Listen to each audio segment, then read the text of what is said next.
Hope those young people are allowed to stay here after Brexit. Okay, next guy up is from one of my favourite indie groups. There's always room for tea and cakes in the battle, isn't there?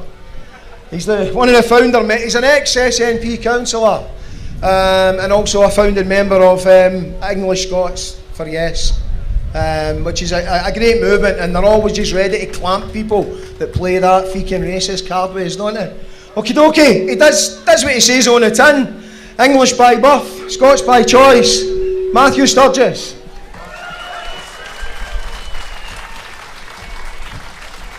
Hi folks, you actually got my name wrong. I'm Campbell Sturgess, and if the double-barreled name and the accent and the introduction didn't give the game away, I'm English. And I'm one of the founders, like you said, of English Scots for Yes. For those who haven't heard of us yet, we're the pro-indie group for English people that live here in Scotland. There's 400,000 of us.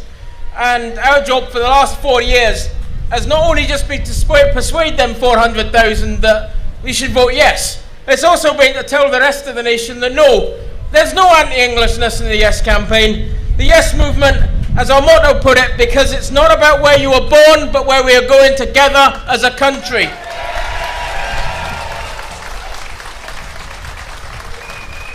Sadly, the same could not be said of that other referendum.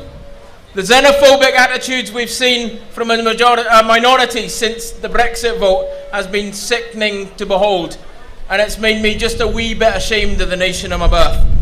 We've seen people intimidated and attacked on the streets, communities split. We've seen the Tory government in Westminster have Home Office goons tell friendly letters to Europeans telling them to get out. But those were just accidental though, just like the ones they said to the deported people from the Windrush generation who've lived here for 30 years. But oh, sorry about that, that was just a wee accident. Truly it's been a tale of two referendums. One joyous, civic, outwards looking at our place in the world, hoping to make Scotland a better place for everyone regardless of origin. And the other, a dark Orwellian dystopia, where foreigners are despised, alliances are broken, bridges burned, and money seems to be the only thing they care about. Friends, we need to tell Westminster that here in Scotland we don't burn bridges, we build them! In the last month we've seen the UK's weakest ever Prime Minister stage an audacious power grab. Her European legislation has only one purpose, to keep her in her job. In 2014, we told people if they voted no, Westminster might try and take back devolution. We told them we were told we were scaremongering. The vow would protect Scottish devolution. How wrong that was. Their plans for the Scottish Parliament would effectively shutter the place for 7 long years, where they can pass any laws they like affecting Scotland, and if we say nothing, it means yes, and if we say no, it still means yes. This is the party of the rape clause, remember. We've seen a Home Secretary fall on her sword just to protect the real villain of the piece, the woman who allowed the Windrush deportations in the first place, Theresa May. To coin a phrase, it's mayhem. This dystopian nightmare sadly isn't limited to our own shores either. We just heard, over the last year, armed police were beating people for voting, locking them up, exiled an entire government and jailed innocent civilians in Barcelona. Today we stand with our brothers and sisters in Catalonia as they resist. As they stood with us 4 years ago, we're with them now, as a second darkness looks set to cover their land. Rajoy's armed police can stop people voting. They can steal ballot papers, they can shut down the media, jail protesters, they can lock up an entire government. But the one thing they cannot do is stop the people believing in independence. And friends, we still believe in independence here in Scotland. Look around you.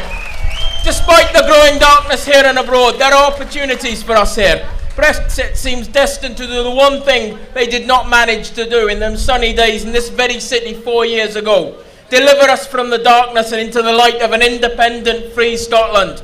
The chance is there, it's ready for us if we are but bold enough to take it.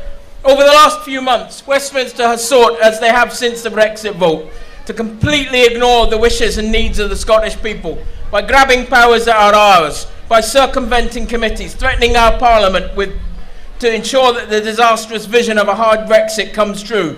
A nightmare given form.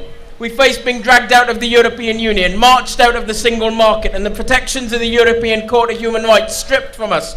Oftentimes the last bulwark against the vile machinations of the UK government against its own people, leaving us defenceless and alone. We must say no! No more! The line must be drawn here, this far and no further.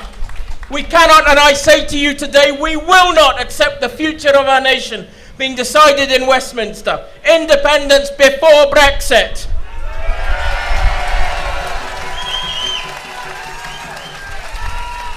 We must retain hope. It is our only defence against the tidal wave of despair. We did not seek, nor did we provoke this division with our European neighbours.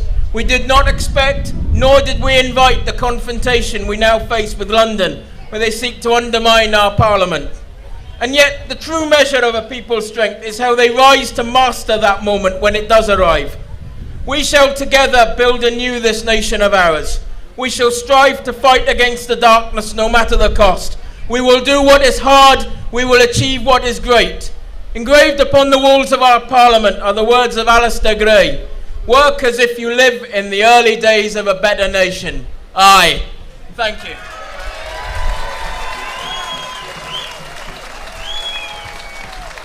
Thank you, Matt Campbell. Sturgess.